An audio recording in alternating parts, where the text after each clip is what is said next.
Hey everybody, it's Joe from Papa Joe Bows. Today we're going to talk about Obi-Wan Kenobi. First, let's just get it out of the way. It's Disney Star Wars. It's Disney. It's not Star Wars. And it's woke. Of course it's woke. They have something called an ESG score. If you don't know what an ESG score is, simply look it up.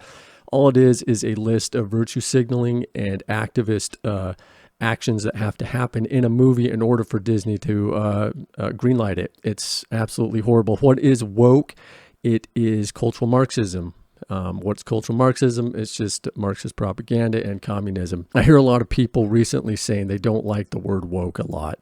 People say it too much. They say, well, if it's everywhere, people are going to say it and talk about it. It's really simple. It's like saying when the sun rises, people say the word light a lot. Look, it's light outside.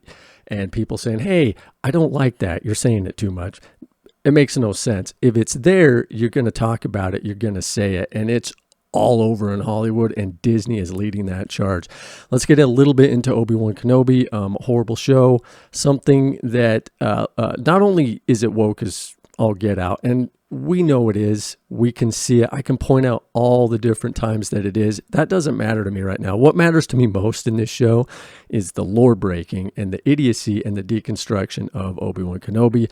Another male in the Star Wars universe that Kathleen Kennedy has personally made it her mission to deconstruct, dehumanize, and destroy, which is a solid and major tenet of communism. Cultural Marxism. She is on board with that. I'm telling you, this woman is, in my opinion, a very evil woman. But in Obi-Wan Kenobi, they lore break also. There's a line in A New Hope where Obi-Wan Kenobi and Darth Vader are on the Death Star. They're about to fight, and Darth Vader says, when we last met, I was but the learner. Now I am the master. He was referring to their fight on Mustafar, which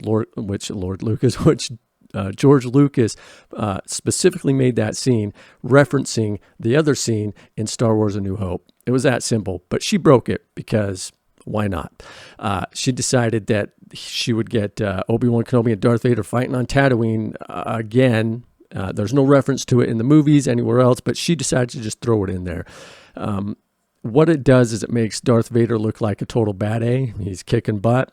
Obi-Wan Kenobi is not the master, and Darth Vader is clearly not the apprentice. So there's huge amounts of lore breaking in this.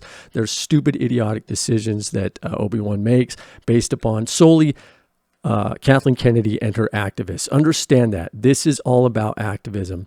There's a lot of people out there that still go watch these shows and movies and whatever else, and I got to tell you, we're just going to keep getting it because they're still making enough money to get their message out there. And make no mistakes about it, the money doesn't matter to them other than to get their message out there.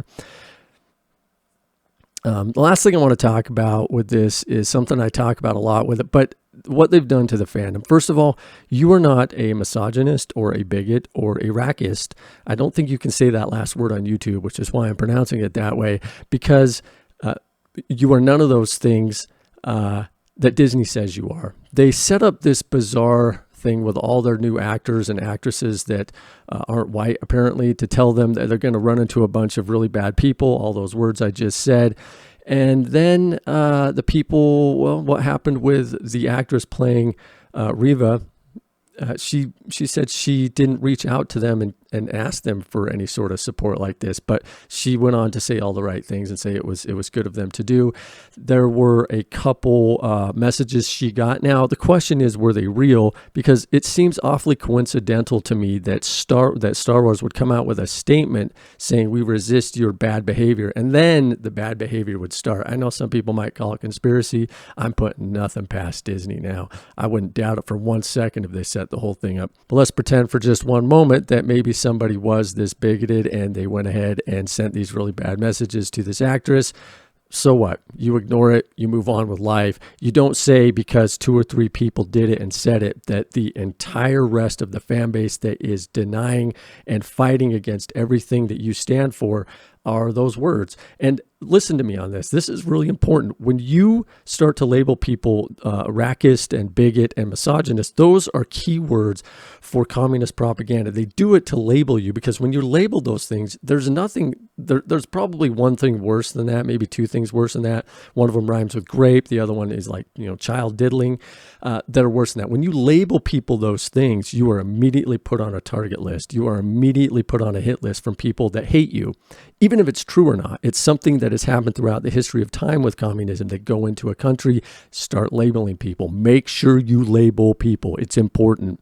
Why is Kathleen Kennedy doing this? I don't know. I'm going to try to put the pieces together and put together a nice video on something like that. But let's just say that Obi-Wan Kenobi is a horrible show. I'm not going to talk too much about it because there's just not much there other than someone trying to destroy everything and anything that George Lucas created, and anything and everything that fans like me and so many of you enjoyed. She's just trying to kill it because she is a nasty, mean, cruel person. At the core of this, there was a video from someone called Baggage Claim who said at the core of this, they're just bitter and cruel.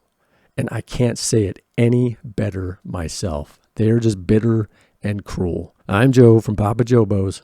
Peace.